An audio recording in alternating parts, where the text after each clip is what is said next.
बिस्मिल्लाहिर्रहमानिर्रहीम अल्लाहुम्मा सल्लि अला सय्यिदिना मुहम्मदिन व आलि मोहम्मद। मैं हूं मन्नान अशरफ और आप देख रहे हैं आपका अपना यूट्यूब फेसबुक चैनल। आज जो मैं खबरें आपको इस ब्लॉग के अंदर आऊँ, सबसे पहली खबर है कि जी पीडीएम इलेक्शन से फ़रार हो गई है। किसी सूरत वो इलेक्शन नहीं करवाना चाह रहे। साइफ़र की मुकम्मल अंदरूनी कहानी इस टाइम मैं आपको बताऊँगा कि साइफ़र कहाँ से चला, किस किस ने अपना क्या क्या किरदार अदा किया। जनरल बाजवा का साइफ़र के आने में और उसे रोकने में किस हद तक कितना किरदार था, वो भी आज उस पर रोशनी डालूँगा। असद मजीद साहब जो साबिक अमेरिकन जो सफ़ीर हैं, उन्हें जनाब जो तैनाती नहीं उनकी हुई है उस बारे में भी। और आर्मी चीफ सैयद आसिम मुनीर साहब ने अपनी पहली तरजीहात का ऐलान कर दिया और बहुत ज़बरदस्त तरीके से किया है। ये सारी पोजीशन जो है मैं आपको बताता हूँ। पहली तो सबसे पहले साइफ़र के ऊपर आते हैं कि साइफ़र की मुकम्मल अंदरूनी कहानी। देखिए, साइफ़र जो था वो असद मुजीद साहब उस टाइम अमेरिका के सफ़ीर थे। उन्होंने अपने अल्फाज के अंदर एक कोड लगा के ना कुछ बातें अमेरिकन जो थी, जो जिसे आप धमकी कहते हैं कि जी अमेरिका ने एक धमकी अमेज़ कुछ बातें की थी और उन्हें फिर अपने अल्फाज में कन्वर्ट करके उन्होंने बाकायदा भेजी अपने पाकिस्तान को, वज़ीर आज़म को। लेकिन वो साइफ़र जैसे ही पाकिस्तान में एक कोड लगा होता है, ये साइफ़र जो मखसूस मुल्कों से जो आते हैं उस पे हमेशा वो लेटर जो है वो कोड के साथ आता होता है। आम बंदा ना पढ़ सकता है ना उसे देख सकता होता है, और जिसका कोड है उसी ने उसे देखना भी है और पढ़ना भी है। खैर, वो आ गया, साइफ़र आ गया। साइफ़र कुछ दिन तक तो पाकिस्तान के अंदर पड़ा रहा, लेकिन किसी को, जब असद मजीद साहब ने ये देखा, सफ़ीर जो अमेरिका में सफ़ीर थे पाकिस्तान के, वो सिर्फ वही चीज़ें लिखते होते हैं या बताते हैं जो पाकिस्तान से रिलेटेड हो रही होती है। उस मुल्क के जो भी हालात होते हैं ना कि पाकिस्तान के हवाले से, देखें वो अमेरिका में पाकिस्तान के सफ़ीर थे, उन्होंने देखा कि ये बातें, ये धमकियाँ, ये चीज़ें जो है हमें कहा जा रहा है पाकिस्तान के हवाले से, लिहाजा उन्होंने एक साइफ़र बनाया और उसे भेज दिया। वो यहाँ आ गया, लेकिन असद मजीद साहब को किसी किस्म का कोई रिएक्शन नहीं आया। जब उन्हें कोई सफ़ीर को रिएक्शन नहीं ना आया तो वो परेशान हो गए। उन्होंने फिर कॉल की शाह महमूद कुरैशी साहब जो वज़ीर ख़ारजा थे और इमरान खान साहब वज़ीर आज़म थे, उन्होंने कॉल की और उन्हें बताया। उन्होंने कहा कि जी आपका कोई रिएक्शन नहीं आया, मुझे कोई एक्टिविटीज़, कोई चीज़ें बताई नहीं है आपने, तो ये कैसे मैं आगे इसका क्या कोई जवाब देना या कोई चीज़ है। मैंने एक साइफ़र भेजा हुआ है, लेकिन शाह महमूद कुरैशी साहब ने आगे से बताया है कि मेरे पास कोई मालूमात नहीं है कौन सा साइफ़र, कैसा साइफ़र है। उन्होंने फिर उसकी कुछ तफसीलात बताई। उन्होंने कहा जी मैंने तो इतने दिन पहले साइफ़र भेजा हुआ है, तो लिहाजा वो जब पता करवाया तो साइफ़र रुका हुआ था। ये एक हकीकत पे मबनी स्टोरी है, ये कोई 2 नंबर स्टोरी नहीं है। इसे 12 मरतबा कुछ जगहों के ऊपर तमाशा बनाया गया, कुछ जगहों पे इसे झूठ और सच का मैं आगे जाके बताता हूँ बहरहाल कि कहाँ से झूठ की बुनियाद, कहाँ से सच की बुनियाद जो है वो थी। अच्छा, वो साइफ़र, खैर शाह महमूद कुरैशी साहब क्योंकि वज़ीर ख़ारजा था, उन्होंने सेक्रेटरी ख़ारजा से जब पूछा तो उन्होंने कहा जी बिल्कुल आया हुआ है, लेकिन उसे कुछ मखसूस वजूहात की बिना के ऊपर रखा हुआ है। आपने पकड़ा, वो साइफ़र लिया और सीधे वज़ीर आज़म इमरान खान साहब के पास चले गए। इमरान खान साहब ने एकदम वो साइफ़र पकड़ा है और उसे रखा है।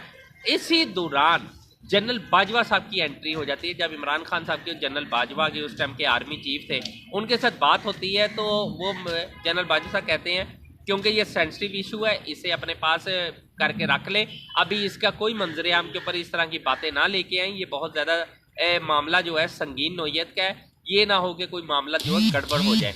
लिहाजा वो वक्त गुजरता रहता है, वक्त के साथ साथ फिर आगे से आगे सिस्टम चलता रहता है। अल्लाह का करना ऐसा होता है कि वो साइफ़र मैदान में आ जाता है। इमरान खान साहब वो साइफ़र को लहरा देते हैं। इसी दौरान फिर एक नई गेम होती है।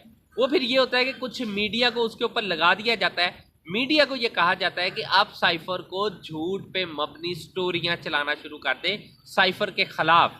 एक साइड के ऊपर साइफ़र है, दूसरी साइड के ऊपर इसे झूठ बनाने के लिए उसके ऊपर कुछ प्रोग्राम, टॉक शोज वगैरह वगैरह मुख्तलिफ चीज़ें बनना शुरू हो जाती है। इसी दौरान जहाँ से ज़्यादा मामला जो है वो ख़राब होते हैं, जनरल बाजवा साहब को ये पता चलता है कि ये मामला जो है आगे से आगे जाई जा रहे हैं, तो फिर जनरल बाजवा साहब कुछ सहाफ़ियों से भी रब्ता करते हैं और उन्हें ये कहते हैं कि ये सारा एक आम रूटीन में इसलिए कि जो दूसरी सिक्योरिटी कौंसिल का इजलास होता है उसके अंदर असद मजीद साहब को बुलाया जाता है, और जब बुला के उन्हें कहा जाता है क्या इसकी हकीकत क्या है, तो वो खुल के बता देते हैं कि जनाब इसमें बिल्कुल हकीकत है, ये मैंने ही भेजा और ये बातें हुई हैं, ये सच्चाई पे मबनी एक साइफ़र है। तो उस टाइम के ऊपर उन्हें फिर बाद में सहाफ़ियों से रब्ता किया जाता है और बाजवा साहब खुद इन्वॉल्व होते हैं और वो बताते हैं कि नहीं जी इसके ऊपर प्रोग्राम करें।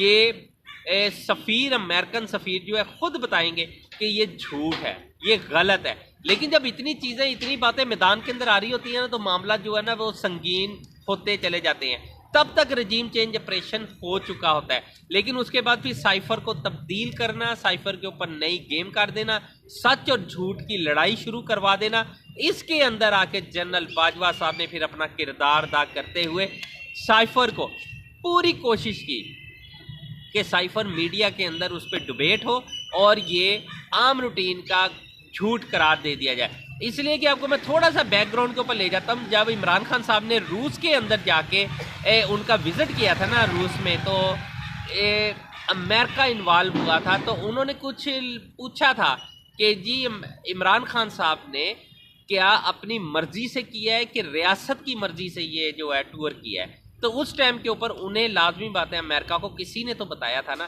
कि नहीं जी इसमें रियासत की कोई मर्जी शामिल नहीं है, ये फ़कत इमरान खान की अपनी मर्जी है, उन्होंने खुद अपनी मर्जी से टूर किया है। लेकिन इमरान खान साहब ने कई मुलाकातों, कई इंटरव्यूज़ के दौरान ये कहा था कि मैंने रियासत को भी एतमाद में लिया था, मैंने बाजवा साहब से मशवरा किया था, उसके बाद उन्होंने भी मुझे कहा था कि जाना चाहिए, रूस का टूर बिल्कुल कैंसिल नहीं करना चाहिए, हमें तेल की भी ज़रूरत है, हमें गंदम की भी ज़रूरत है, लिहाजा आप जाएं। लेकिन अमेरिका को फिर कौन कही जा रहा था? जब रियासत से अमेरिका की मतलब राब्ते होते थे तो फिर उन्हें ये क्यों कहा जाता था कि जी नहीं जी ये इमरान खान की अपनी मर्जी है, हमारा कोई किरदार नहीं। लेकिन इस बात को तब झूठ करार दे दिया जब बिलावल भुट्टो ने एज ए वजीर खारजा पाकिस्तान के तौर पे अमेरिका के अंदर एक बयान जारी कर दिया। जब उनसे सवाल किया गया कि इमरान खान ने अपनी मर्जी से टूर किया था कि रियासत की मर्जी से, उन्होंने कहा था बिल्कुल वो एक पाकिस्तान के मुफाद के अंदर गए थे, रियासत की मर्जी भी अंदर शामिल थी। इमरान खान ने अपनी मर्जी से रूस का टूर नहीं किया था, बल्कि पाकिस्तान के मुफाद को मद्देनजर रखते हुए और रियासत की मर्जी के साथ मुश्तरका तौर पे मशावरत के बाद उन्होंने टूर किया था। जहां से गेम फिर पलटती है और यहाँ से फिर साइफर की हकीकत मंजरे आम पे आती है। अब उस चीज़ के ऊपर देखें, मैं आपको बताऊं, ये जो इतलाब आई है ये बिल्कुल सही है। अब जो है कुछ हालात बदल गए हैं, सिस्टम बदल गया। इस टाइम के ऊपर जनाब आला साबिक अमरीकी सफ़ीर जो है असद मजीद साहब, अब उन्हें सेक्रेटरी खारजा बना दिया गया, उनकी तैनाती हो चुकी हुई है। अब बहुत से मामलात को जो दबा रहे थे वो क्यों दबा रहे थे? शायद वो अमेरिका को खुश करने के लिए दबा रहे थे, क्योंकि उस टाइम के ऊपर रजीम चेंज ऑपरेशन का मामला बहुत तेज़ी के साथ गर्म हो रहा था, इसलिए इस सारे मामलात को कवर किया गया। चलते चलते आपको मैं एक और बात बता दूं कि PDM बिल्कुल फरार हो गई इलेक्शन से। शहबाज शरीफ साहब ने इनकार कर दिया है इलेक्शन नहीं होना, क्योंकि उन्हें पता है कि उनके पास जो रिपोर्ट्स आई हैं उसके मुताबिक है ये कि 3% मसलन के पूरे पाकिस्तान में 3 हिस्से पाकिस्तान PTI जीतेगी, 1 हिस्सा सिर्फ तमाम जमातें जीतेंगी।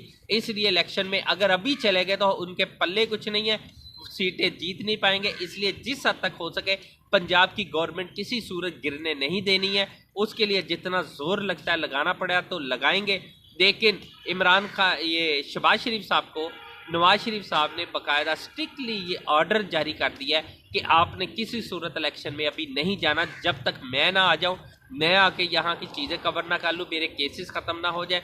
इस बात के ऊपर जरदारी आसफ जरदारी वो भी इस बात पे एग्री है, मौलाना फजलुर रहमान भी एग्री है, दीगर जमातें।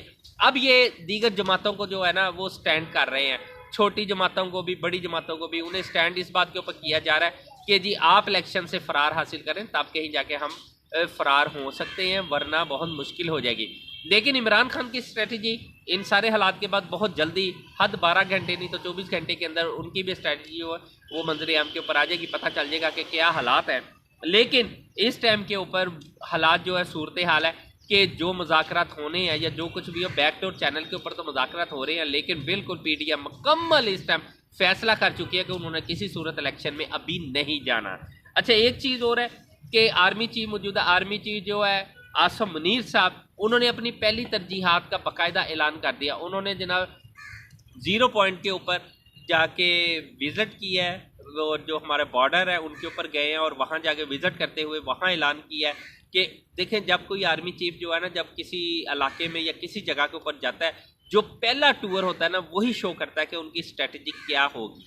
लिहाजा उनकी स्ट्रेटजी वाज़ेह तौर पे पता चल गई। उन्होंने सबसे पहले हिंदुस्तान के दुश्मन के बॉर्डर के ऊपर जाके, 0 पॉइंट के ऊपर जाके उन्होंने जवानों से मुलाकातें की है और उस दिन जो उन्होंने स्पीच की, उन जवानों को हौसले बुलंद किए। उन्होंने कहा जी हम जंग के लिए हर वक्त 24 घंटे तैयार है, हमारा खून हमारी जानें इस मुल्क कौम के ऊपर कुर्बान है। लिहाजा उस सिलसिले के अंदर फिर ये काम जो है ज़्यादा तेज़ हो गया और दुनिया को पता चल गया। इससे पहले कुछ आर्मी चीफ ने बातें भी की थी, इंडियन आर्मी चीफ जो थे, लेकिन उसका जवाब बाजवा साहब ने तो नहीं दिया था, लेकिन मौजूदा आर्मी चीफ ने उसका जवाब ज़रूर दे दिया और बॉर्डर पे जाके दे दिया कि जी हम हर पल तैयार हैं, बाकी अगर किसी के शौक पूरा करना है तो वो कर सकता है। चलते चलते आपको एक बात और बता दूं कि महंगाई का जोर वक्त के साथ साथ बढ़ता चला जा रहा है। पाकिस्तान में पहले भी कह चुका हूँ, अब भी कहता हूँ कि पाकिस्तान के पास इतने पैसे नहीं है कि वो जनवरी में सरकारी मुलाजमीन को तनख्वाहें दे सकेंगे, जनवरी के अंदर पेट्रोल ख़रीदने के पैसे रह सकेंगे। जनवरी बहुत ख़तरनाक सूरत हाल से 2-4 होने वाला है। लिहाजा जो पॉलिसी बननी है, जो खेल होना है अभी होना है। जनवरी के अंदर पाकिस्तान बहुत मुश्किल हालात के अंदर जा रहा है। बाकी मज़ीद जो मालूमात आती है मैं इंशाल्लाह आपसे ज़रूर शेयर करता हूँ। मन्नान नशर को इजाज़त दीजिए, अपने चैनल का बहुत ख्याल रखिएगा। अल्लाह हाफिज़।